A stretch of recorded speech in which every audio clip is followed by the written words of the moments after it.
Overwatch 2 fans are increasingly frustrated with Blizzard's perceived favoritism towards certain heroes and playstyles.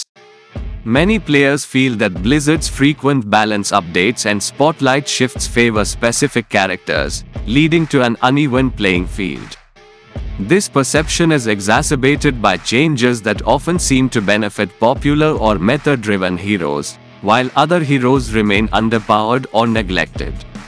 The frustration is compounded by the feeling that Blizzard is not addressing community concerns adequately or providing clear communication about their balancing decisions. As a result, a growing number of players are questioning the fairness and transparency of the game's development, which impacts their overall enjoyment and trust in the game's ongoing evolution.